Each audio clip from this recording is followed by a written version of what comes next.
नामधेयमस्तु मा विद्विषावहे। ओम शांति शांति शांति। सच्चिदानंद रूपाय विश्वतत्त्वाधीतये तापत्र विनाशाय श्रीकृष्णाय वयं नमः। नारायणं नमस्कृत्य नरं चैव नरोत्तमं देवीं सरस्वतीं व्यासं ततो जयमुदीरये। अखण्डमण्डलाकारं व्याप्तं येन चराचरं तत्पदं दर्शितं येन तस्मै श्रीगुरुवे नमः।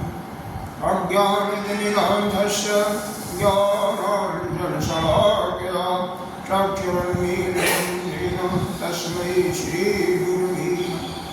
गुरुर्ब्रह्मा गुरुर्देवो गुरुर्देवो महेश्वरः गुरुसाक्षात् परं ब्रह्म तस्मै श्रीगुरुवे नमः। त्वमेव माता च पिता त्वमेव बन्धो च सखा त्वमेव बीजा द्रविणं त्वमेव सर्वं मम देव देव त्वमेव सर्वं मम देव देव।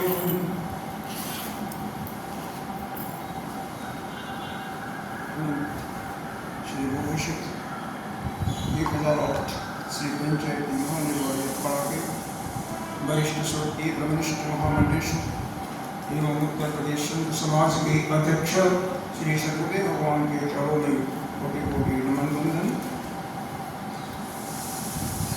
यहाँ के पीठाधीश्वर स्वामी भास्करानंद जी के चरणों में कोटि कोटि वंदन। यहाँ के अधिष्ठात्री पंडित जी भक्तजन सभी के अंतर्करण में विराजमान परमात्मा को नमन करते हैं। बड़े गीता जी का पाठ करते हैं 21 से 35 चौथा। श्री भगवानुवाच यज्ञशिष्टाव्रतभुजो जानति ब्रह्म सनातनं नायं लोको वस्तुयज्ञस्य कुतो अन्यः पुरुषोत्तमः। एवं बहुविधा यज्ञा विदता ब्रह्मणो मुखे कर्मजानविद्धिं तान् सर्वानेवं ज्ञात्वा विमुक्षसे।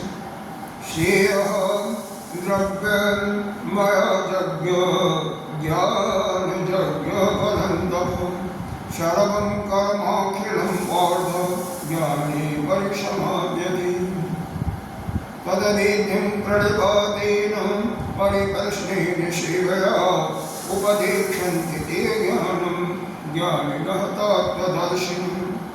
यत् ज्ञात्वा न पुनरमोहम् एवं जास्यसि पाण्डव जीर्णभूतानि अशेषेण दक्षक्षात् अनन्दात्मन् अन्यथोमि।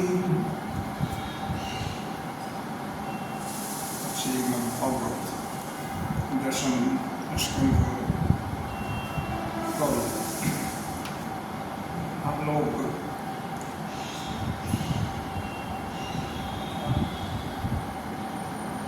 ब्रह्मा जी की मोह की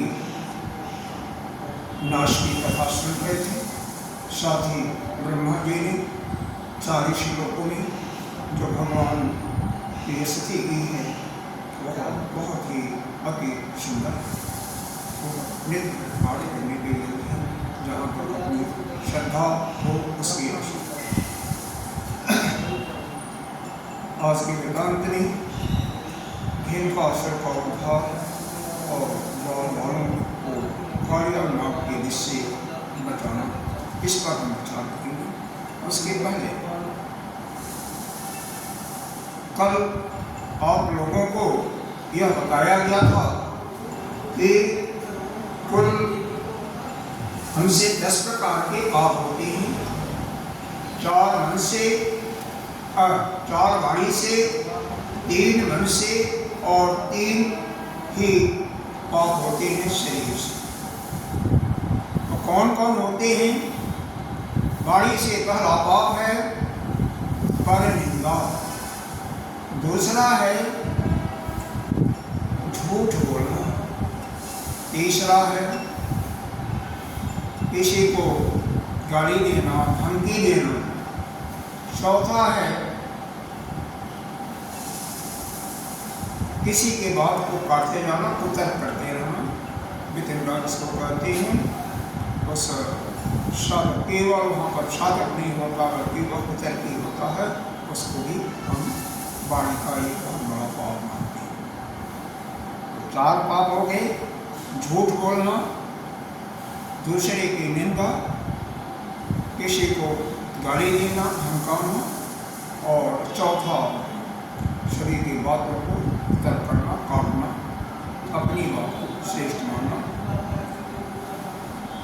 शरीर से पाप जो होते हैं कि पहला किसी को सताना, मारना शरीर से, दूसरा किसी के सामान को छीन लेना, चोरी करना, तीसरा किसी के साथ बैठना।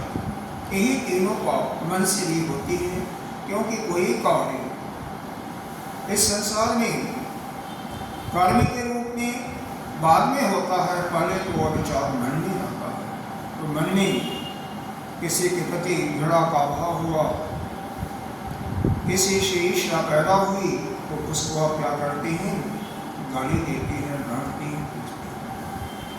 किसी के मन का, किसी के धन का अपना बनाने की इच्छा हुई तो उसको चोरी या अन्य तरीके से उसको अपना लेते हैं।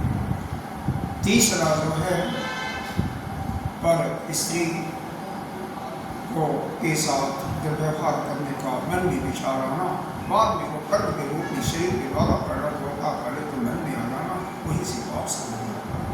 इस प्रकार से शरीर के माध्यम से यह 10 पाप होती हैं, जिसे हमेशा साधक को दूर करना चाहिए। अब यह दशम स्कंद के अंतर्गत पंचदश अध्याय के विषय में बात करेंगे। यहाँ पर धेनुकासुर का वध है। धेनुकासुर कौन है? आइए शुकदेव जी के माध्यम से उसको सुनिए। ततश्च पौगंडवयसतो वृद्धि बभूवतुस्तौ पशुपालसम्मतौ गाच्चार्यन्तौ शकभीषणं पदे वृन्दावनं पूर्णमतीव चक्रतौ तन्माधवो वीणं मुदीरयन्वितो गोपैर्गणद्भिः सर्वशोभलान्यतः पशो न पुलशकेत पशव्यमाविशद विहर्तुकामः कुसुमाकरं तन्मनुभो सालमृगविजाकुलं महन्मनः प्रज्ञपया सरस्वतः वातेन जुष्टं शतपत्रगन्धिना निरीक्षणन्तं भगवान् मनोरगे स तत्तरुणपल्लवश्रिया फलतशूनो वरुणपादौ अष्टक्षकान् वीक्ष्य वनस्पतीन् मुदा शमयन्ति वायाग्रजम् आदिपुरुषः।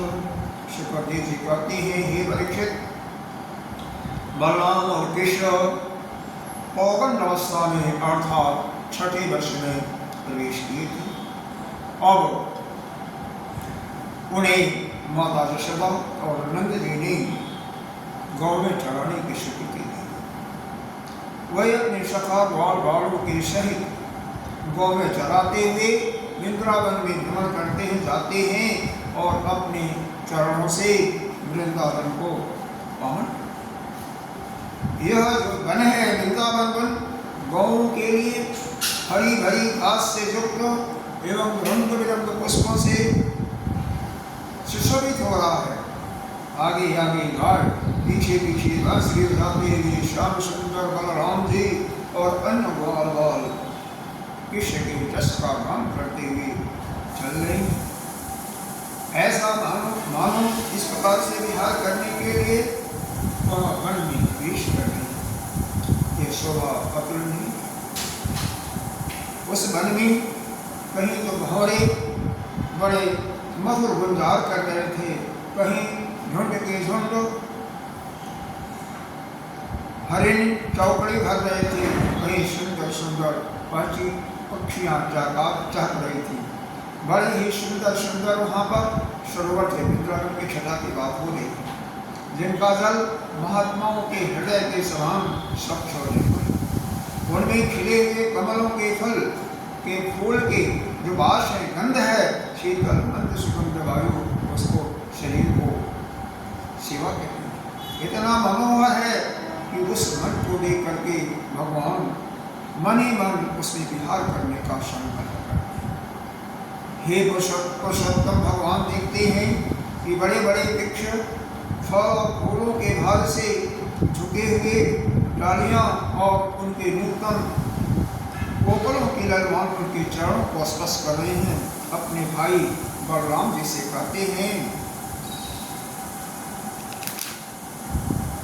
श्री भगवान वाच अमी देव राम राम राम अर्चितम पांडुनजते सुमना फलारणम नमन्त पालाय शिखा अगिरात्मम अस्तमो अपहन्ये तर्जन्म जन्मकृतम एते अरिदत्तजशो अखिल लोकतीर्थम गायन्त आदि पुरुषयनुपदं भजन्ति प्रायो अमी मुनि बड़ा भवदीय मुख्य गोलंबनी विनाशहत्य अखात्मदेवं।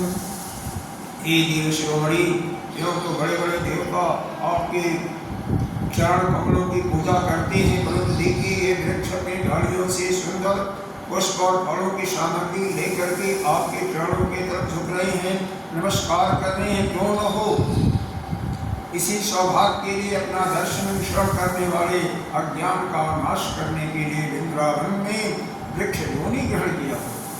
भगवान कर रहे हैं, हमें ऐसा लगता है बड़े बड़े तपस्वी संत रहे हैं, अपना उद्धार करने के लिए वृक्ष के रूप में, इसीलिए तो उनकी डालियां फलों के साथ झुक रही हैं। यानी हमें लगता है ये प्रणाम। यथा दृष्टि तथा सृष्टि, जैसे जिसकी दृष्टि होती है उसके पास उसको वैसे ही सृष्टि दिखाई देती है।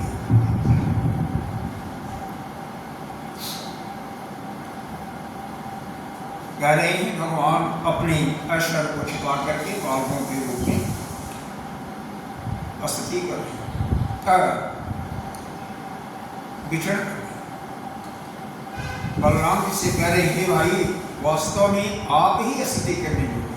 भगवान स्वयं मुस्कान नहीं ले रहे हैं, आपको घर आया दे के मोर आपके दर्शनों से मतलब भगवान बलराम जी के लिए कर, ये हन्या त्रिवेणिया यह सभी आप तिरछे नैनों से देख रहे हैं। क्यों कर रहे हैं? अरे सभी तो कृतार्थ हो रहे हैं, और ब्रज की गोपियां भी, वो भी जैसे लक्ष्मी जी स्पर्श प्राप्त करके जिनके वक्षस्थल का प्राप्त करके लक्ष्मी जी भी लालयित रहती हैं, वैसे ही अभी धन्य हो रही है। सुखदेव जी कहती हैं, वृंदावन की शोभा का वर्णन है। एवं वृंदावनम श्रीमद कृष्ण प्रीति महापशुम रेमी संचार प्रणेन्द्रे श्रीक्रोधस्तु सर्व क्वचित् गायति गायस्सु मदान्धालेश्वरोवृतै उपगीयमानचरिता सर्वेषं कर्षाणिवः क्वचिच्च कलहंसानाम् अनुपूजति पूजितम् अविनित्यति नित्यन्तं वर्णं हास्यं क्वचित् मेघगम्भीरया वाचा नामविदूरगान् पशून् क्वचित् दायति तेजा गोपाल मनोज्ञ। कह रहे हैं परम सुंदर वृंदावन को देख करके भगवान के बहुत आनंद में वह अपने सखा ग्वाल बालों के साथ गोवर्धन की तराई में यमुना तट पर गौओं को चराते हुए नाना प्रकार के लीलाएं कर रहे हैं। एक और ग्वाल बाल भगवान के गुणों का गान कर रहे हैं, उनके लीलाओं को सुना रहे हैं। दूसरी तरफ बलराम जी के साथ गण का भाला पहने हुए भगवान मतवाले भवनों की सुरीली गुनगुनाहट में अपना सर मिला करके मधुर संगीत। कभी कभी श्री कृष्ण पूजते हुए राजहंसों के साथ स्वयं भी पूजने लगते हैं, कभी नाचते और कभी मोरों के साथ स्वयं भी करके बहुत आनंद इस प्रकार से भगवान अपने ग्वाल बाल और बलराम जी के साथ वृंदावन के शिला का आनंद प्राप्त कर रही हैं।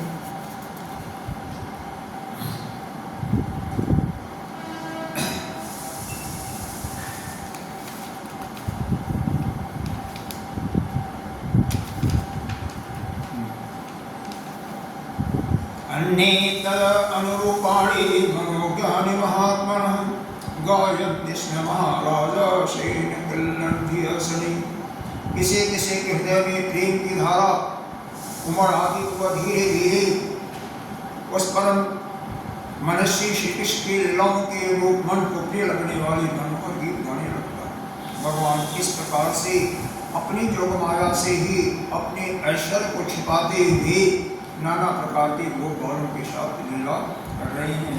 और इन ग्रामीण बालकों के साथ जैसे गांव में खेल खेलते वैसे खेल खेलते हैं। इनके सखाओं में एक प्रधान सखा थे जिनका नाम था श्री रामा। इनके मुख्य शिष्य सखा थे। एक का नाम सुबल, एक का अशोक कृष्ण यानी छोटे कृष्ण कहते थे। यह श्याम और राम से बहुत ही प्रेम करते थे।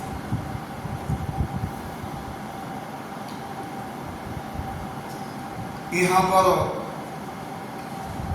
एक सखा कहता है, यहाँ से थोड़ी दूर पर एक बहुत बड़ा भारी वन है। क्या क्या कैसे कहता है?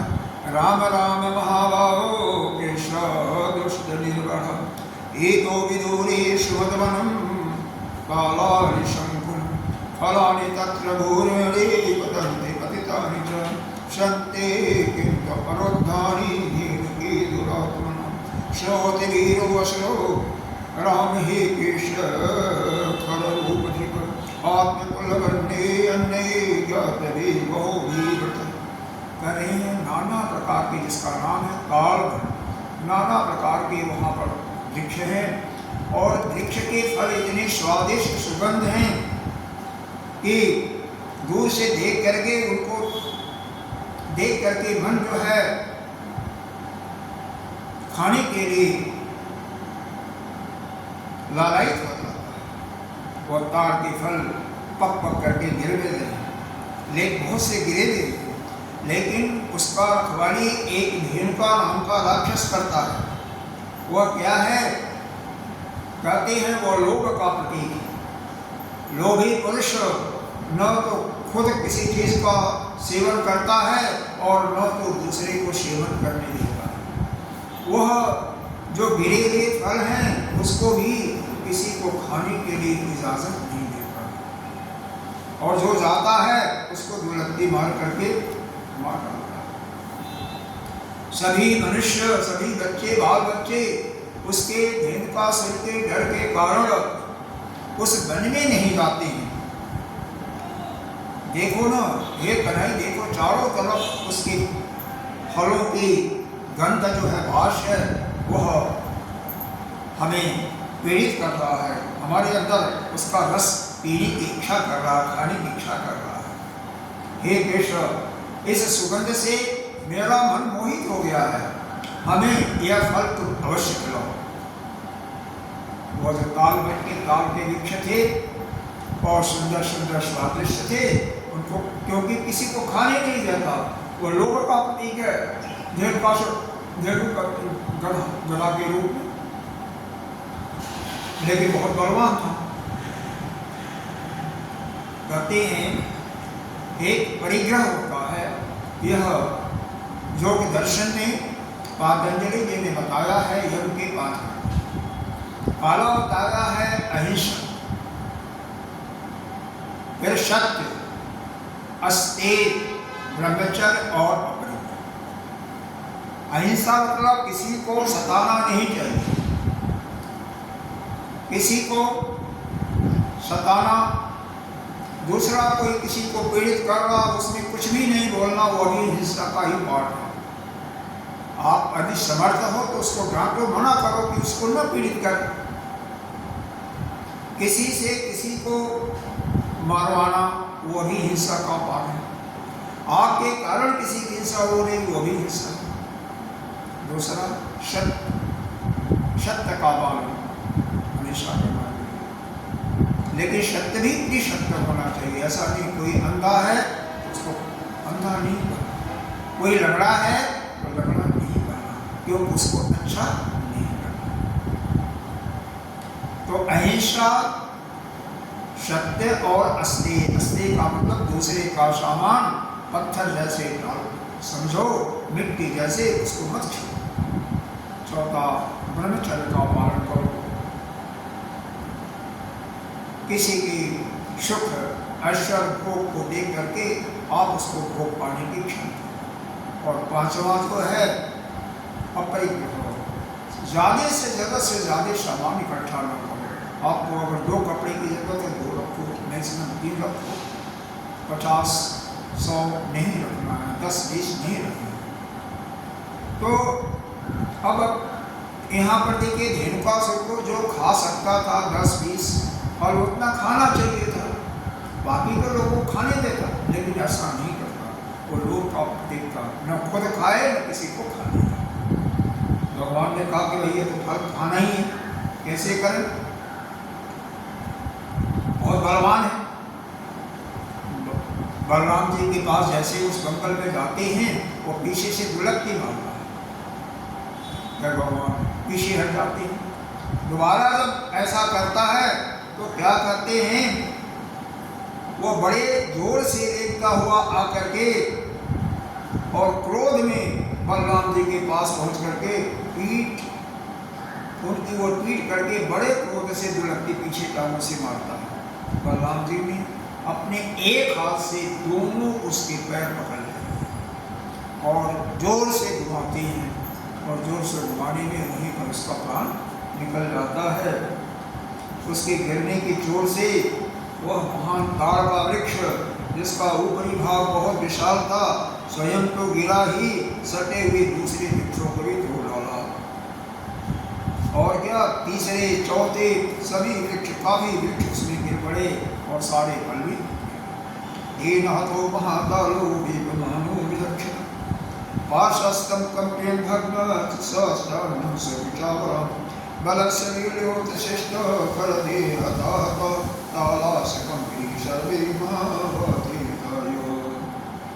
ऐसा लगता है उस गधे के शरीर के चोट खा करके वहाँ सब के सब ताड़ के वृक्ष गिर गए और सभी के पके हुए वृक्ष गिर गए।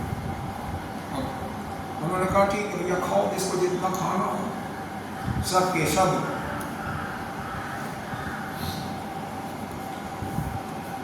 अपना खा रहे हैं, क्योंकि उसका तो काम तमाम कर दिया। सारे भगवान राम और श्याम की स्तुति कर रहे हैं और निडर होकर के ताल इसके बाद एक घटना आती है, क्या अतताल फलानदन मनुष्य गतशादश तृणं च कस्यधीशरूहत धीनुकाननि ईशः कमल पत्राक्ष पूर्णशमरकीर्तनः अस्तूयमानो अनुगै भोगै शारुरो विजमानजगो तम्बोरजछुरति कुन्तल बद्धभर बन्नवशो नरचरे क्षणचारुहासं वीणं पडन्तमनुगैरनुगीतकीर्तिं गोप्यो दृक्षतदृशो अभ्यमनसमेताम्।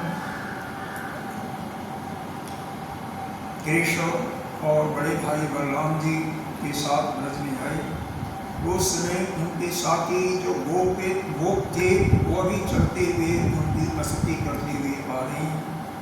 भगवान की लीलाओं का श्रवण कीर्तन सबसे बढ़ करके पवित्र है, क्योंकि अपने अंतःकरण को शुद्ध करता है। अंतःकरण को शुद्ध करने का मतलब आपके जन्म जन्मांतर के पापों को नष्ट। इसलिए हमेशा देखो सबसे अच्छा तो यही हो कि हमारा एक क्षण भी व्यर्थ नहीं बीतेगा। संसार में न जाकर के जब भी हम खाली हों, आपस में बात करने के अपेक्षा सुंदर क्या होगा, भगवान की लीलाओं का वर्णन करो, भगवान की लीलाओं का मनी मन ध्यान करो, या भगवान की लीलाओं को दूसरे को सुनाओ। यह भगवान का कीर्तन। इस प्रकार से भगवान ऐसी लीला की, ऐसे इससे भगवान स्वयं प्रसन्न होते हैं और आप पर भी पूरी कृपा दृष्टि उनकी होती है। भगवान की सुंदरता का वर्णन यहाँ पर है कि उनके सिर पर मोर पंखा मुकुट है, बालों में सुंदर सुंदर चमकली पुष्प गुथे हुए थे, उनके नेत्रों में मधुर चितमन और मुख पर मनोहर मुस्कान थी, और उनके वंशी की ध्वनि सुनकर बहुत से गोपियाँ एक साथ ही तरह से बाहर निकल करके और कृष्ण के दर्शन के लिए जो तरस रहे थे, आप जैसे भगवान के दर्शन को पा करके वो अभी अपने को धन्य मान रहे। इधर क्या हो रहा है, यशोदा और रोहिणी वो अभी अपने राम और श्याम को दिन भर अपने से दूर रख करके वो भी चिंतातुर हो रही है। पुत्र के प्रेम में इतना अपने को दुखित महसूस हो रही हैं कि उनका भी समय काटना मुश्किल है। गताधान समो तत्र मज्जनो मर्दनाभि नीमिवस्ता रुचिराम दिव्य अस्कंद मंडितो जन्म महतम पाश्य स्वागनो पलालितो संदेश्वर सैयाम सपम सुसुपतो गति।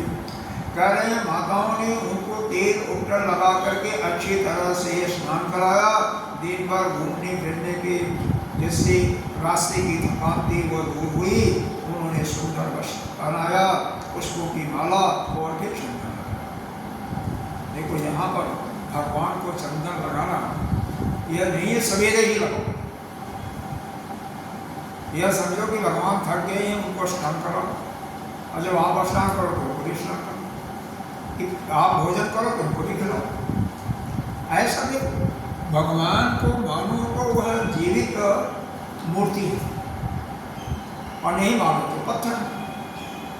इसीलिए तुलसीदास जी वृंदावन में गए, एक समय की बात है, वहाँ पर पंडित लोगों ने कहा मस्तक झुकाइए भगवान के साथ। उन्होंने कहा तुलसी मस्तक कमल में धनुष बाण लिए, जब धनुष बाण लेंगे तभी हमारा मस्तक झुकेगा, हम लोग की हमारी आवाज दूसरा। पंडित लोग कह रहे हैं कैसे संभव होगा, तो तुलसीदास जी कहते मेरा मस्तक भी नहीं झुकेगा, मेरा मस्तक तो अपने आराध्य के सामने झुकेगा और किसी के सामने। मन में ध्यान उनका चिंतन उसी अपने आराध्य का चल रहा था। अंत में भगवान को कृष्ण से राम बन करके दर्शन देना ही पड़ा, और फिर तुलसी जी का मस्तक। भगवान अपने भक्तों के लिए तो सब कुछ करने के लिए तैयार। इस प्रकार से यशोदा और रोहिणी उनको खिला पिला करके विषैया पर सुला लेते हैं और दोनों आराम से सो जाते हैं। यह उनकी दिनचर्या थी। अब एक दिन की दूसरी कथा यहाँ से प्रारंभ हो रही है। कालिया नापी यह तो दिन का शुल्का भर हो गया।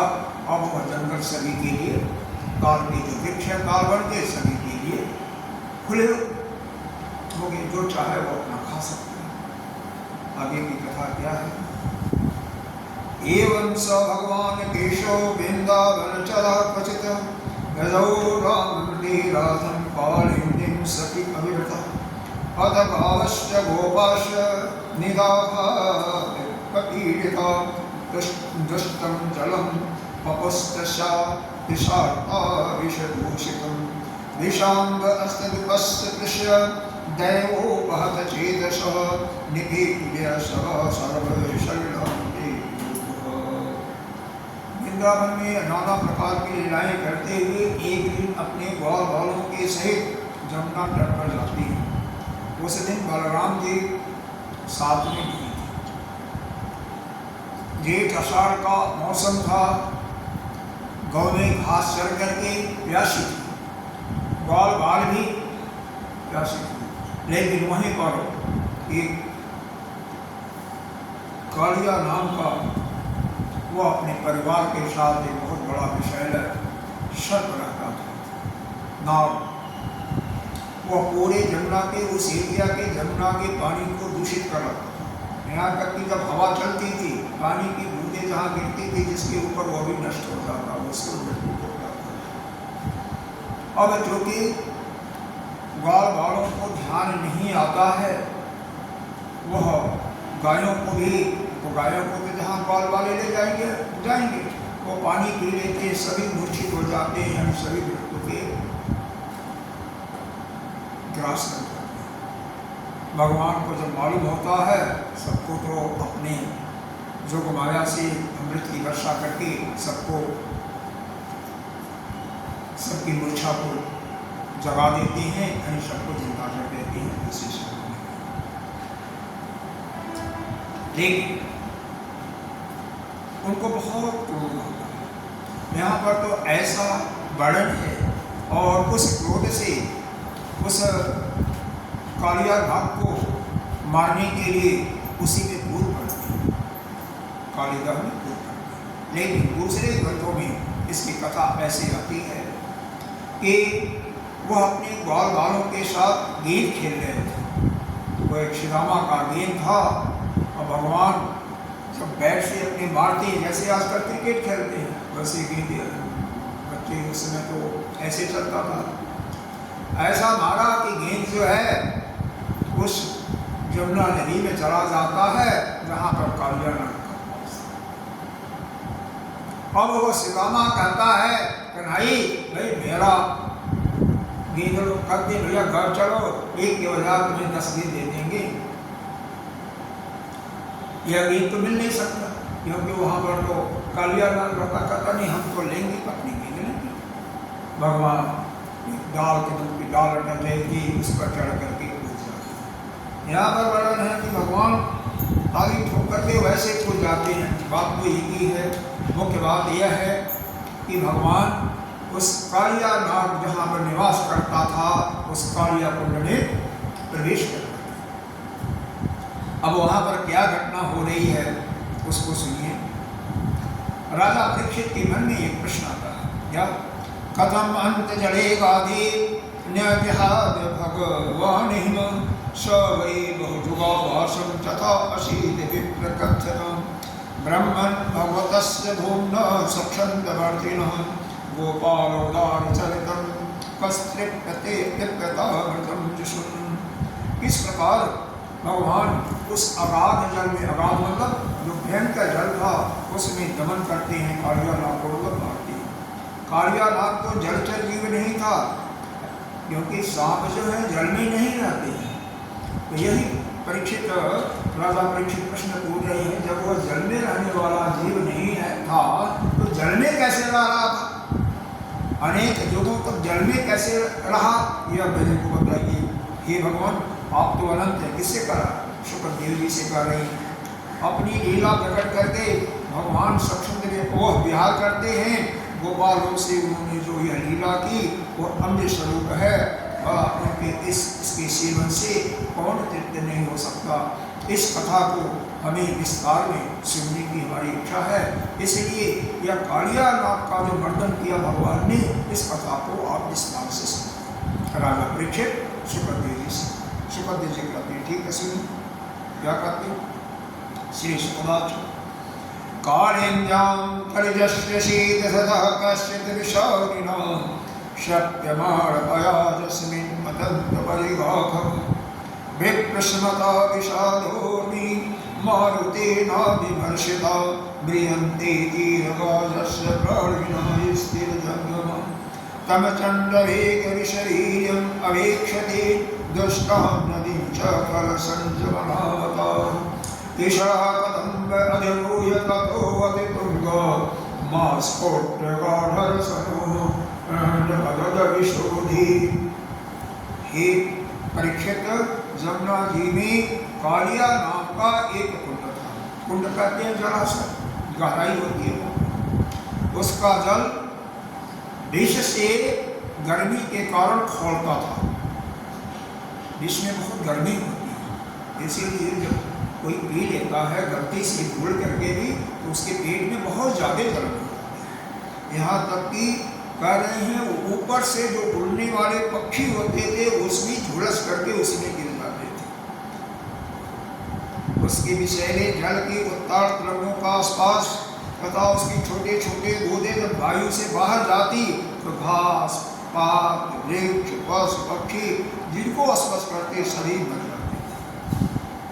भगवान का अवतार तो दुष्टों का संहार करने के लिए हुआ। भगवान यह भयानक विश्व भगवान का यह उसका महान काल है किसका कालियानाग का। तथा उसके कारण भगवान विचार करते हैं मेरे जो बिहार का स्थान है जहाँ पर हम गो और गौमूत्र के साथ पीड़ा करते हैं वो उसको तो यह दूषित कर रहा है, उसको तो विषाद कर दिया है। इसके लिए कुछ न कुछ करना चाहिए। तो वह कमर का फेंटा बांध करके उसमें कूद पड़ते हैं। और जैसा कि बताया गर्भ संहिता इत्यादि बताया हुआ कि गीत खेलते हुए गीत बुलाने के लिए वहाँ पर जाते हैं। अब दोनों में समानता हो गई, वहाँ पर चले गए। मतलब आगे क्या है तस्य हृदे विहरतो भजदण्डघोर बाहोशमङ्गलवर्वरविक्रमस्य आश्रतत्तशतत्सदान् अभिभवन् निरीक्ष्य चक्षुश्रवासव सरक्तदृश्यमान् तं प्रेक्षणीय सुकुमारधमावगातं श्रीवत्स गीतवसं स्मितसुन्दरास्यं क्रीडन्तमति प्रतिभयं कमलोदराङ्घ्रिं शङ्कस्य भरवशोषाभुजया छदादु तमनागभोगबलवीतं दृष्टचेष्ट मालोकपीसकापसपादिशार्थ किशरे अर्पितां स्वर्गफलत्रकामानुक दुःखानुशोकभयमुपजीवनिद्युः। कह रहे हैं देव जी लिखित भगवान कृष्ण उस कालिदाह में कूद करके उस अतुल बलशाली जो गजराज के समान कालियानाग का उनके कूदने पर जल वह भी बहुत तेजी से उछलने लगता है। इस प्रकार जल प्रेरणा पर भुजाओं के उनके टक्कर से जल में बहुत जोर का शब्द होता है। जब कालियानाग ने उस आवाज को सुना, देखा कि मेरे निवास स्थान पर कोई आ गया है, उसको यह बर्दाश्त नहीं हुआ, सहन नहीं हुआ। वह क्रोध में आकर के कृष्ण के सामने आ जाता है और देखता कि सामने एक सांवला सलोना एक छोटा सा बालक है जो कि वर्षाकालीन मेघ के समान अत्यंत सुकुमार से। उसने जब उसने देखा तो उसके आंख हटाने का मन ही नहीं ले रहा था। उसके वक्षस्थल पर क्या था? श्री वत्स का एक चिन्ह है, पीले रंग का वस्त्राण किया हुआ, माधुरी व मनोहर, मुख पर मंद मुस्कान। ये भगवान का कैसे भगवान का कोई भी चित्र ऐसा नहीं देखा होगा कि भगवान क्रोध में और वास्तव में अपने घर में भगवान का कोई भी अगर विग्रह लगाइए तो आशीर्वाद देते हुए या मंद मुस्कान करते हुए। जिस समय वह किसी को मारने जा रहे हैं वह फोटो नहीं लगाना चाहिए, उससे अच्छा नहीं। भगवान का क्रोध बहुत बढ़ गया। उसने उस सर्प का कृष्ण ने मर्म स्थान पर भगवान के ढस करके अपने शरीर के बंधन से जकड़ लिया। नाक का बहुत बड़ा पास होता है, उससे भगवान को चारों तरफ से जकड़ लिया, बांध लिया। भगवान कह रहे हैं नाक पास में भर करके नीचे मतलब वहाँ पर तो प्राण जैसे शून्य हो जाता, ऐसे हो जाते हैं। उनके देख करके उनके बाल सारे विलाप करने लगते हैं। कोई दौड़ करके जाता है गोकुल वृंदावन में नंदगांव में और अपने परिजनों को संदेशा देता, सारे आ जाते हैं और सारे आकर के भगवान कृष्ण के प्रति सभी यहाँ तक कि गाय बैल बछड़े सब दुखी हो जाते हैं, क्योंकि सभी का प्रेम भगवान से। यशोदा माँ कूदने के लिए तैयार होती हैं, वो बाल उनको जबरदस्ती रोक देते हैं। भगवान सोचते हैं कि अब तो हमें कुछ करना चाहिए, तो क्योंकि सबकी नज़र तो हमारी ऊपर ही है ना, क्योंकि हमें निस्तेज देख करके वो अभी उनका जो मनोबल है वो टूट जाएगा। इसलिए भगवान यहाँ पर क्या है भगवान तो ये लीला कर रहे थे, ये शर्त से बधे हुए, वास्तव में भगवान को बांधने वाला वह तो तीनों लोग को हम मानते हैं कि भाई नीचे का पाताल, मृत्युलोक और शतलोक, लेकिन वास्तव में 14 लोग हैं। हमारे शास्त्र में अलग अलग प्रकार से इसका वर्णन आता है। 14 लोक में भू, भुवः, स्वः, वहः, जगः, तपः, सत्यम्। यह पृथ्वी को भू कहते हैं, इसके ऊपर क्रमशः 6 लोक हैं। भुवः, स्वः, वहः, जगः, तपः, सत्यम्। सत्य लोक जो है वही उस ब्रह्म का है। नीचे भी 6 लोक हैं और 7 नीचे। पृथ्वी को लेकर के 7 ऊपर हो गए, 7 नीचे। अतल, वितल, सुतल, तलातल, रसातल, महातल और इस प्रकार से 7 नीचे और पृथ्वी को लेकर के 7, 14 लोग। ऋग्वेद का एक उपनिषद आता है जिसका नाम है ऐत्रेय उपनिषद, जो संहिता भाग का है। उसके अंदर 4 लोगों की बातें कही गई हैं। कौन से 4? अंभ, मारीच, मृत्यु और आग। ये 4 लोगों की बात। मुंडक उपनिषद में 7 लोगों की बात की गई है। तो इस प्रकार से यहाँ लोक इसे कहते हैं। लोक का डेफिनेशन यह है कि जहाँ पर कोई भी जीव आकर के अपने कर्मों का फल भोगता है, उसी को लोक कहते हैं। अब हमने जो पिछले जन्म में किया था उसका निश्चित रूप से एक फल मिलेगा, तो वह फल भोगने के लिए जहाँ पर हम जाते हैं उसी को लोक कहते हैं। इतनी सभी प्राणी जाते हैं। अब देखो, यह इसका मतलब देवलोक, देवता भी तो रहते हैं, देवता भी अपने कर्मों का फल भोगने के लिए, वह अमर नहीं है। अरे ब्रह्मा जी भी एक दिन इस यहाँ से चले जाते हैं, ब्रह्मा भी अमर नहीं। इस पंच भौतिक शरीर से जो भी बना है उसमें विकार होते ही रहते हैं। अगर विकार नहीं होता, देवताओं को कोई बीमारी नहीं होती, ठीक है, मनुष्यों जैसे नहीं होती है, तो उनके पास अश्विनी कुमार जैसे वैद्य की क्या जरूरत थी? वहाँ पर भी अश्विनी कुमार नाम के वैद्य रहते हैं, उनकी सेवा शुश्रूषा करते हैं। 3 प्रकार के तापों से सभी दुखी होते हैं, आदि भौतिक, आदि दैविक और अंतर। आदि भौतिक ताप क्या है? जैसे आपको अपने पड़ोसी से दुख हुआ, सामने कोई आ रहा, कुत्ता बिल्ली या आपको ऊपर नीचे दिखाई नहीं दिया, गिर। आदि दैविक, अतिवृष्टि हो गई, ओला पड़ गया, भूकंप आ गया, मतलब देवताओं की कृपा से। तीसरा आध्यात्मिक, आपका मन ही नहीं काम करता, आपकी इंद्रियां ही नहीं काम करती, अंदर से ही ऐसा पाना जाता है कि आप अपने में संतुलन बनाने में असक्षम हैं। तो इस प्रकार से यह 3 प्रकार के पीड़ा जितने भी पंचभौतिक शरीर को लेकर के हैं, सभी के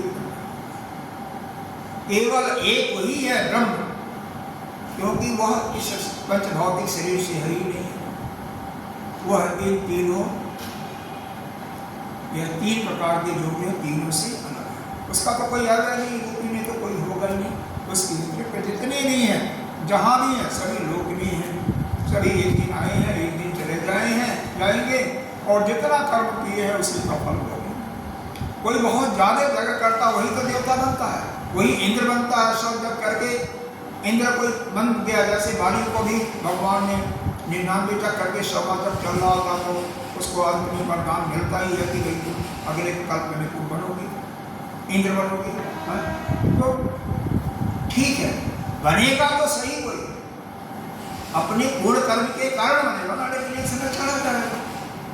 तो यह संसार में कोई चीज नित्य नहीं है, जो है आज है उसका फल कल समाप्त होगा। इस प्रकार से जितने भी हम कर्म करते हैं, उस पर सभी कर्मों का फल मिलेगा, सुखद भी होगा, लेकिन थोड़े समय के बाद समाप्त होगा। आपका मुक्ति भी होगा, शालोक मुक्ति उपासना के द्वारा होती है, भक्ति के द्वारा शालोक की मुक्ति, शामिक मुक्ति। लेकिन फिर भी एक समय के बाद आपको आना पड़ेगा। क्यों?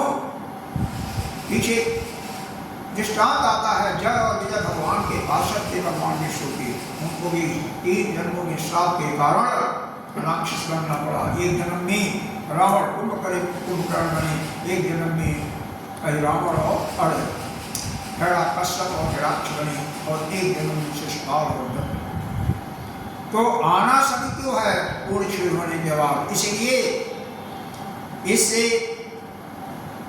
बचने का एक ही रास्ता है, वह है विदेह मुक्ति, या जीते जीते मुक्ति को प्राप्त करना। वह तभी संभव है जब आप सद्गुरुदेव के पास जाकर के ज्ञान को प्राप्त करोगे, आप अपने स्वरूप में सीख लोगे।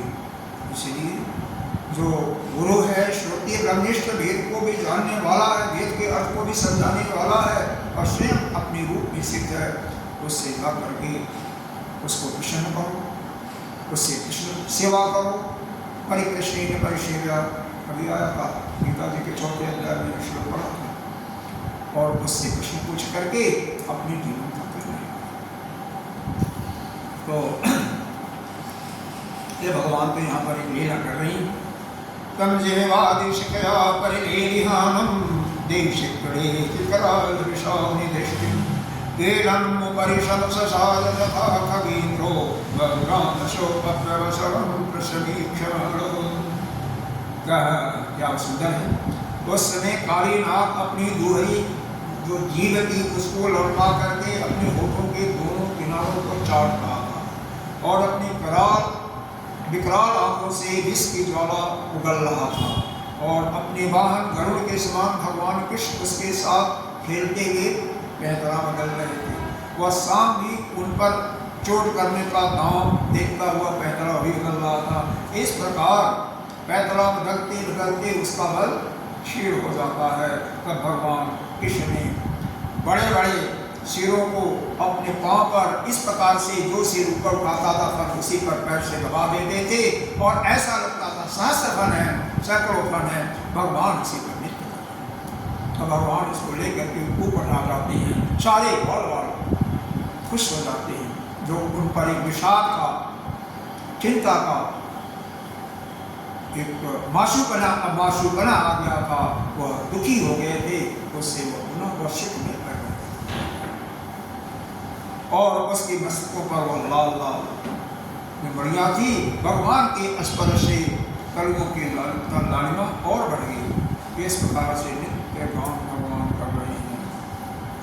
जिस सिर को नहीं झुकाता था भगवान अपनी पैरों से उसको कुचल देते थे।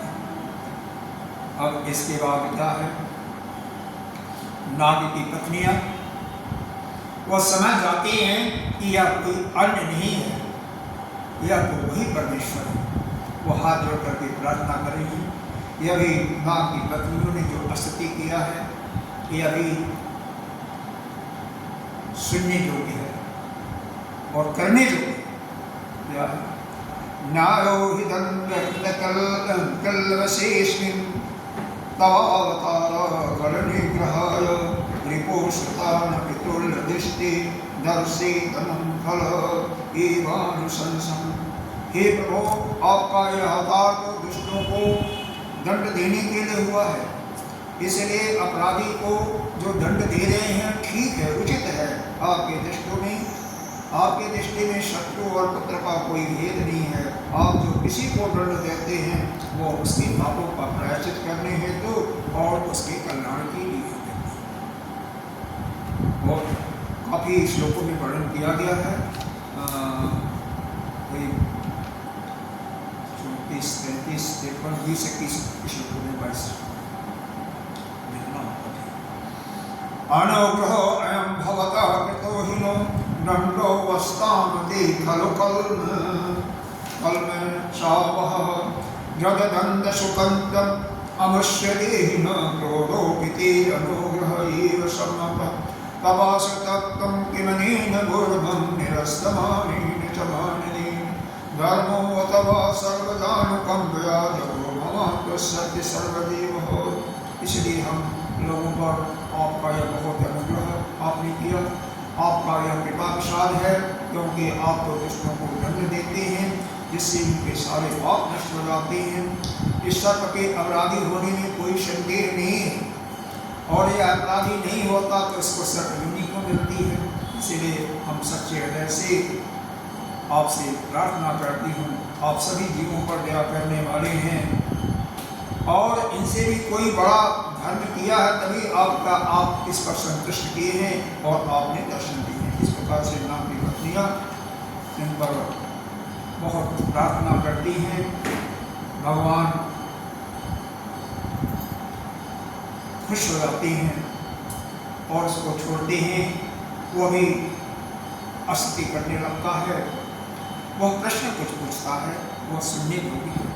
हे प्रभु, यह बताओ कि मेरे को किसने बनाया? भगवान कहते मैंने ही बनाया। मेरे अंदर विष किसने दिया? मैंने ही दिया। और मेरे अंदर क्रोध कौन दिया? भगवान कहते मैंने दिया।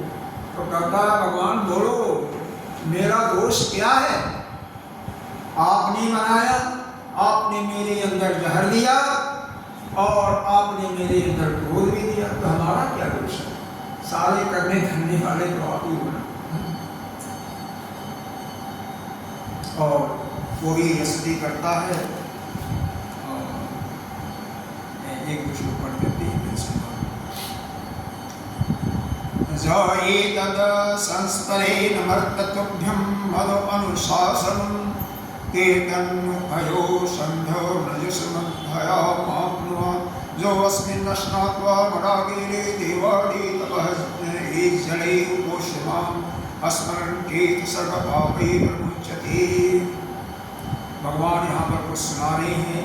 कालियानाथ की बात को सुन करके भगवान कहते हैं, हे शर्त, तुझे यहाँ नहीं रहना चाहिए, क्योंकि यह हमारा लीला का क्षेत्र है। यहाँ से तुम एक द्वीप है जिसका नाम है रमण द्वीप, वहाँ पर चले जाओ, और तेरे माथे पर ये जो लगा हुआ है ना, वहाँ पर गरुड़ जी कुछ भी नहीं करेंगे। मेरा वस्त्र चिन्ह दे करके वह मेरा कुछ नहीं करेंगे। तुम अपने पूरे परिवार के साथ यह सब छोड़ करके चला। और क्या, यह जो मैंने इस काली धाम में जो पेड़ा किया है ना, जो पुरुष इसमें स्नान करके जल से देवता और पितरों को तर्पण करेगा, जो उपवास करके मेरा स्मरण करता हुआ मेरा पूजा करेगा, वह सभी पापों से मुक्त हो जाएगा। मैं जानता हूँ तू गरुड़ के भय से रमण द्वीप छोड़ करके इस धाम में आ बसा था। अब तेरा शरीर मेरे चरण सिंहों से अंकित हो गया है, इसलिए तुझे अब गरुड़ कोई नुकसान नहीं करेंगे, तेरे को नहीं करेंगी। यहाँ पर हम कालियानाथ की यह कथा यहीं पर समाप्त करके आगे दावानल की कथा आएगी, वो हम कल उसका वर्णन करेंगे। ओम पूर्णमदः पूर्णमिदं पूर्णस्य मुच्यते पूर्णस्य पूर्णमादाय पूर्णमेवावशिष्यते। ओम शांति शांति शांति।